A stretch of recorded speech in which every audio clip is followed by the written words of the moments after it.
everyone, welcome to All Exam Place. My name is महिमा और आज हम पढ़ेंगे परमुटेशन और कॉम्बिनेशन के बारे में। परमुटेशन और कॉम्बिनेशन एक ऐसा टॉपिक है जिससे क्वेश्चंस ऑलमोस्ट सारे कम्पिटिटिव एग्जाम में आते हैं, इंक्लूडिंग गेट एग्जामिनेशन। ठीक है, तो चलिए स्टार्ट करते हैं। परमुटेशन की अगर बात करें तो परमुटेशन का मतलब होता है परिवर्तन। किसी भी चीज़ का परिवर्तन करना, हम उसे परमुटेशन कहते हैं। ठीक है, और अगर मैथमेटिक्स में परमुटेशन की बात करें तो हम उसे ये कहेंगे कि डिफरेंट टाइप्स का अरेंजमेंट जो कि हम कर सके। किसका कर सके? या तो कुछ या तो पूरे ऑब्जेक्ट का एक बार में। चलिए एक एग्जाम्पल ले लेते हैं। मान लीजिए मेरा 3 आइटम है, आइटम ए, आइटम बी, आइटम सी। ये मेरा 3 आइटम्स है। ठीक है, इसका मुझे परमुटेशन करना है। ठीक है, तो जितने नंबर्स ऑफ आइटम्स होते हैं उसे हम n कहते हैं। ठीक है, यहाँ पे मैंने परमुटेशन निकालने का फॉर्मूला लिख रखा है। ठीक है, यहाँ पे n क्या कह रहा है? Number of items. ठीक है, अब मैं क्या कर रही हूँ, इन 3 आइटम्स में से 2 आइटम एक बार में सेलेक्ट कर रही हूँ। ठीक है, तो एक बार में हम कितने आइटम सेलेक्ट करते हैं, डेट इज कॉल्ड R। ये जो मैंने यहाँ R लिखा है ये वही R है। ठीक है, अब मेरा 3 ऑब्जेक्ट है। अब मैंने R की वैल्यू ली 2, यानी एक बार में इन 3 में से मुझे 2 सेलेक्ट करना है। तो मैं कोई भी सेलेक्ट कर लूँगी। मान लीजिए पहले बार में मैंने A B लिया। ठीक है, दूसरे बार में मान लीजिए मैं A C ले लेती हूँ। तीसरे बार में मैं B A ले लेती हूँ, C A ले लेती हूँ। ठीक है, तो कितने हो गए हमारे? हमने डिफरेंट अरेंजमेंट्स ले ली। एक बार हमने A को B से लिया, फिर A को C से लिया। ठीक है, फिर हमने B को A से लिया, B को C से लिया। ठीक है, फिर हम क्या कर लेंगे, AC हो गया हमारा, CA हो गया, BA हो गया, AB हो गया। और क्या हम ले सकते हैं? एक हम ये भी ले सकते हैं CB, या हम BC भी ले सकते हैं। तो ये डिफरेंट वेज में हमने अरेंजमेंट लिया 2 ऑब्जेक्ट का एक बार में। ठीक है, अब ध्यान से देखिएगा, हमने यहाँ पे लिया था, यहाँ पे लिखा है AC और यहाँ पे लिखा है CA। ठीक है, हालांकि जो मैंने ये सिलेक्शन किया और ये सिलेक्शन किया, दोनों में A और C लिया है ना, लेकिन ये जो ऑर्डर था, पहले मैंने A लिया फिर C लिया, तो यहाँ पे पहले C लिया, यहाँ पे A लिया। ठीक है, तो परमुटेशन में क्या होता है, जो ऑर्डर होता है वो काफ़ी इम्पॉर्टेंट होता है। Order is important. अगर मैं 2 ऑब्जेक्ट में से मैंने 3 ऑब्जेक्ट से मैंने 2 ऑब्जेक्ट लिया एक बार में, बी सी, फिर मैंने लिया सी बी, तो ये अलग अलग अरेंजमेंट होगा, हम इसे एक नहीं कहेंगे। हालांकि दोनों में जो आइटम्स है वो सेम है, लेकिन जो अरेंजमेंट है इस आइटम का वो अलग है। तो यहाँ पे परमुटेशन में ऑर्डर का बहुत ही इम्पोर्टेंस होता है। अब एक और बात याद रखने की, यहाँ पे जो n और r है, तो ये n और r हमेशा पॉजिटिव इंटीजर होंगे, should always be a positive integer. यानी ये हमेशा पॉजिटिव में होंगे, या तो +1, +2, +3 इस तरह से होंगे। ये कभी भी -2, -3, -4 या डेसिमल में जैसे 2.5 या 0.75 इस तरह से कभी नहीं होंगे। हमेशा ये पॉजिटिव इंटीजर में होने चाहिए। और r should be greater than equal to 1, but it should be less than equal to n। मान लीजिए अगर मैं लिखती हूँ 9p10, तो ये जो ऊपर वाली वैल्यू होती है मेरी n की होती है, तो n इज इक्वल टू 9 और r हमारा 10 हो गया। तो इस केस में क्या है, r is greater than n हो गया। तो ये जो हमारा दिया हुआ है it is a wrong expression. ठीक है, r को हमेशा n से छोटा या उसके इक्वल होना है। अब बात करेंगे फैक्टोरियल की। जो मैंने यहाँ लिखा है n फैक्टोरियल, ये साइन है, ये फैक्टोरियल के लिए होता है। अगर किसी भी नंबर का हम फैक्टोरियल कहते हैं तो that will be equal to the product of all natural numbers up to that number. यानी अगर मैं n फैक्टोरियल लिख रही हूँ तो it will be product of all n natural numbers. ठीक है, इस तरह से होगा। कब तक ये चलेगा? जब तक हमारा 1 ना आ जाए। ठीक है, ये हमारा हो गया फैक्टोरियल की बात। मैं एक एग्जाम्पल दे देती हूँ, ये आप नोट डाउन कर लीजिए। मान लीजिए मैंने 5 फैक्टोरियल लिखा, तो इसकी वैल्यू क्या होगी? 5 से हम स्टार्ट करेंगे। ठीक है, 5 से 1 कम 4, फिर 4 से 1 कम 3, फिर 3 से 1 कम 2, फिर 2 से 1 कम 1, 1 पे आके ये एंड हो जाएगा। यानी 5 से लेस 5 से लेस जितने भी नंबर्स होंगे वो पूरे का प्रोडक्ट कब तक? 1 तक हम जाएंगे, 1 से नीचे नहीं, क्योंकि फिर वो डेसिमल वैल्यू आ जाएगी। हमें बस पॉजिटिव इंटीजर लेना है ना, तो हम 5 4 3 2, तो इन सब का प्रोडक्ट जो आएगा हमारा वो हमारा 5 फैक्टोरियल का वैल्यू होगा। ठीक है, इसी तरह से अगर मैं 3 फैक्टोरियल लिखती हूँ तो क्या होगा? 3 से 1 कम 2, फिर 2 से 1 लेस 1, 1 तक आके रुक जाना है, तो इसका क्या हो जाएगा? 6 हो जाएगा। ठीक है, तो ये चीज़ चलती जाएगी। अब हम देखेंगे परमुटेशंस के कुछ बेसिक क्वेश्चंस जो बहुत ही इजी होते हैं। ऐसे क्वेश्चंस बैंक में बहुत ही कम आते हैं, पहले आया करते थे, लेकिन एसएससी में अभी भी इस टाइप के क्वेश्चंस पूछे जाते हैं।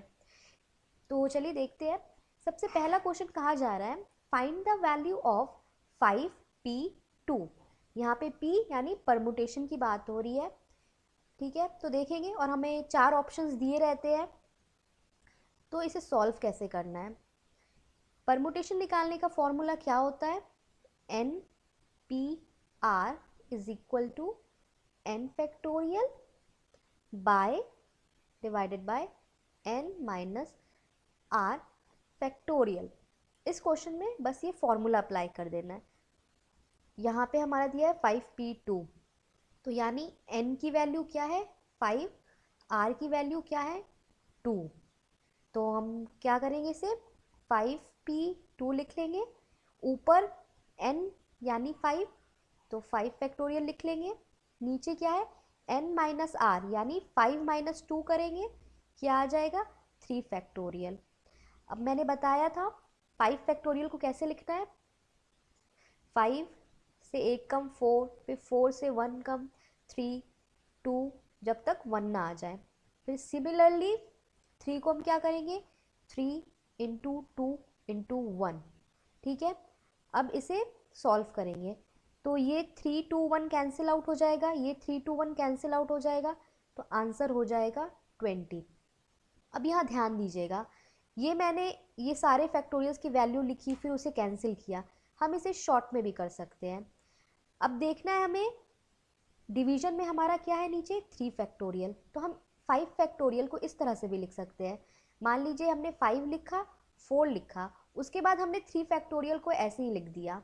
ये भी लिखना करेक्ट होगा। हमने इसको 3 फैक्टोरियल क्यों लिखा? क्योंकि यहाँ मेरा डिनोमिनेटर में या डिवीजन में 3 फैक्टोरियल था, तो ये 3 2 1 लिखने का रिक्वायरमेंट ही नहीं हुआ, क्योंकि 3 फैक्टोरियल अंडरस्टूड है, वो कैंसिल आउट हो जाएगा। ठीक है, ये तो चलिए स्मॉलर नंबर था। कई बार बहुत सारे बड़े नंबर होते हैं, मान लीजिए अगर हम 122 का फैक्टोरियल निकालना रहा, ठीक है, और हमारे r की वैल्यू 120 रही, तो अब ये फैक्टोरियल में सारे नंबर्स को मल्टीप्लाई करना बहुत ही लेंदी प्रोसेस हो जाता है। तो हम क्या करते हैं, अगर मेरा डिवीजन में 1 मान लीजिए 120 दिया हुआ है, तो हम वो 122 इंटू 121 तक ही आएंगे, into 120 factorial as it is लिख देंगे। और अगर हम देख रहे हैं, मान लीजिए डिनोमिनेटर में मेरा 120 है, तो हमने 120 फैक्टोरियल को एज इट इज़ लिख दिया, नीचे 120 फैक्टोरियल को हमने ब्रेक नहीं किया। तो इससे क्या हुआ, मेरा सिंप्लीफिकेशन ईजी हो गया। हमने इसे कैंसिल आउट कर दिया, क्योंकि 120 का भी फैक्टोरियल जो आएगा डिनोमिनेटर में और जो न्यूमरेटर में 120 का फैक्टोरियल, वो दोनों तो सेम ही रहेगा, तो हमने इस तरह से ही इसे रहने दिया। अब देखेंगे नेक्स्ट क्वेश्चन। नेक्स्ट क्वेश्चन में है, if np3 is 9240 find n। यानी यहाँ पे n की वैल्यू नहीं दी हुई है, लेकिन NP3 का जो वैल्यू आएगा वो दिया हुआ है, तो कुछ नहीं करना है, ये भी हमारा फॉर्मूले पे ही होगा, बस हमें पुट कर देना है। NP3 इज इक्वल टू 9240 लिखा। अब ये NP3 को हम क्या लिखेंगे, इस फॉर्मूला के अकॉर्डिंग लिखेंगे, तो क्या होगा हमारा n factorial by n minus 3 factorial which will be equal to this 9240। ठीक है, अब क्या करेंगे, n फैक्टोरियल को ब्रेक करेंगे और इस तरह से कोशिश करेंगे कि मेरा डिनोमिनेटर से कैंसिल आउट हो जाए। तो n फैक्टोरियल को हम कैसे लिखेंगे, सबसे पहले n लिखते हैं, जैसे कि मैंने बताया 5 फैक्टोरियल हम लिखते थे, तो सबसे पहले क्या बोलते थे, पहले 5 लिखते थे, फिर 5 से 1 कम 4, फिर 4 से 1 कम 3, इस तरह से हम करते थे। यानी फैक्टोरियल क्या होता है, product of n natural numbers up to that number यानी ये जो n की वैल्यू होगी। तो हम स्टार्ट करेंगे, n फैक्टोरियल को हम किस तरह से ब्रेक करेंगे, n इंटू n माइनस 1, फिर एक और कम n माइनस 2, फिर इंटू n माइनस 3, ये चाहेंगे तो हम और कंटिन्यू कर सकते हैं, n माइनस 4, फिर n माइनस 5, ये चलता जाएगा, लेकिन हम n माइनस 3 फैक्टोरियल में आके रुक जाएंगे। मान लीजिए हमने फैक्टोरियल की पूरी वैल्यू को पूरे n तक नहीं लेके गए, ठीक है, तो हम जहाँ पे रुक गए हैं वहाँ पे हम फैक्टोरियल का साइन देते हैं, क्योंकि इसके बाद हमने ब्रेक नहीं किया। ठीक है, हम n माइनस 3 तक आके इसलिए हमने आगे नहीं एक्सटेंड किया क्योंकि मेरा डिनोमिनेटर में n माइनस 3 फैक्टोरियल था। इससे क्या होगा, हमारा डायरेक्ट सिंप्लीफिकेशन हो जाएगा, लेंदी प्रोसेस नहीं जाएगा, इक्वल टू 9240। कुछ नहीं किया, हमने इसको फॉर्मूला पे पुट कर दिया इस तरह से, फिर n minus 3 factorial, n minus 3 factorial cancel out हो जाएगा, फिर हमारा क्या आएगा, n into n minus 1 into n minus 2 which is equal to 9240। फिर इसे हम सॉल्व करेंगे तो हमारी n की वैल्यू 22 आती है, इसे हमें सॉल्व कर लेना है, तो n की वैल्यू हमारी 22 आ जाएगी। तो हमारा आंसर क्या हो जाएगा इस केस में, 22, यानी ऑप्शन सी, और इस केस में क्या था हमारा आंसर, 20। अब देखेंगे थर्ड क्वेश्चन में। थर्ड क्वेश्चन है कि 14 factorial minus 13 factorial minus 12 factorial is equal to what. इसमें पूछा जा रहा है कि इन फैक्टोरियल का सब्ट्रैक्शन है ये। अब ये सॉल्यूशन करने से पहले आप एक बार ऑप्शन की तरफ देख लीजिए, ये ऑप्शन 14 इंटू 12 फैक्टोरियल दिया है, ठीक है, तो हमें कोशिश करना है कि हम अपना आंसर को पूरा सॉल्व ना करें, ठीक है, इस टर्म्स में रहने दें। तो चलिए स्टार्ट करते हैं। सबसे पहले हम क्या करेंगे, 14 फैक्टोरियल हमारा लिखा हुआ है, तो 14 फैक्टोरियल को अगर हम ब्रेक करते हैं, मान लीजिए हमने 14 फैक्टोरियल को किया, तो हम किस तरह से करेंगे, 14 लिखेंगे, 13, फिर उससे एक कम 12, 11, 10 अप टू 1, जब तक 1 ना आ जाए। इसी तरह से अगर हम 13 फैक्टोरियल को करते हैं तो ये कहाँ तक जाएगा, 13 into 12 into 11 into 10 up to 1। Similarly 12 factorial को भी करेंगे तो ये कहाँ तक जाएगा, 12, 11, 10, 9, कहाँ तक, 1 तक। तो अब देखिए आंसर में हमारा क्या है, 14 और 12, 14 और 12 है, 14 और 12 है, ठीक है, और फैक्टोरियल में 13 भी है, 12 फैक्टोरियल भी है। तो अब कोशिश क्या करना है कि इन तीनों में हमें कॉमन लेना है कि हमारा सब्ट्रैक्शन करने में इजी हो। तो हम इन तीनों में क्या कॉमन ले सकते हैं, अब देखिए इन तीनों में कहाँ से कॉमन है, 12 से लेकर 1 तक कॉमन है, सेकेंड वाले में भी यही चीज़ है, ध्यान से देखिएगा, 12 से लेकर 1 तक कॉमन है, यहाँ पे 12 से लेकर 1 तक कॉमन है। यानी अगर 14 को लिखना हुआ तो 14 इंटू 13 इंटू हम 12 फैक्टोरियल लिख सकते हैं। इसी तरह से हम 13 को भी लिख सकते हैं 13 इंटू 12 फैक्टोरियल, और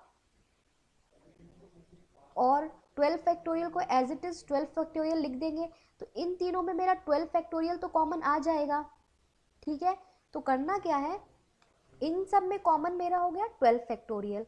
तो अगर मुझे सॉल्व करना हुआ तो मैं इसे डायरेक्टली कर सकती हूँ, 14 फैक्टोरियल को मैं क्या लिख सकती हूँ, 14 into 13 into 12 factorial, 14 into 13 into 12 factorial. Minus 13 को क्या लिख सकती हूँ, 13 इंटू 12 फैक्टोरियल माइनस 12 फैक्टोरियल। यहाँ से मैंने नोट डाउन कर लिया। सेकेंड स्टेप में क्या करना है, इन सब में क्या कॉमन दिख रहा है, 12 फैक्टोरियल। तो 12 फैक्टोरियल को हम कॉमन पार्ट निकाल लेंगे बाहर, फिर 14 इंटू 13 माइनस 13 माइनस 1, ठीक है। तो 12 फैक्टोरियल मेरा एज इट इज़ हो गया। इसको मल्टीप्लाई करेंगे तो हमारा हो जाएगा 182 माइनस 14, अगेन हम इसे करेंगे माइनस, तो 12 फैक्टोरियल इंटू 168, ठीक है। अब क्या आया मेरा, 12 फैक्टोरियल इंटू 168।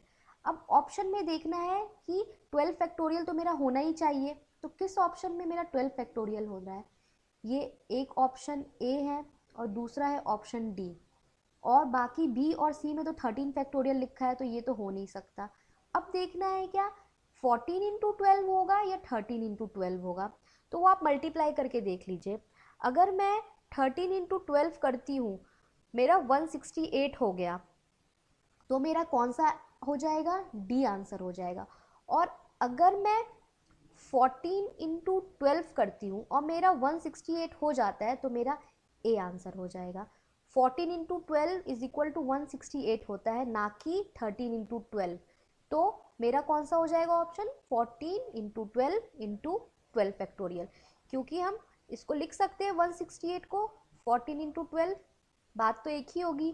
तो ये हमारा आंसर हो जाएगा, यानी answer will be option A. So friends, ये हो गई परमुटेशन की बात और कुछ बहुत ही बेसिक क्वेश्चंस परमुटेशन के। मैं नेक्स्ट वीडियो में आपसे बताऊंगी कुछ केसेस परमुटेशन के और उससे रिलेटेड कुछ क्वेश्चंस। तो फ्रेंड्स, आपको ये वीडियो अच्छा लगा हो तो प्लीज़ लाइक कीजिए, शेयर कीजिए और ऐसे और वीडियोस के लिए मेरे चैनल को सब्सक्राइब कीजिए। Thank you.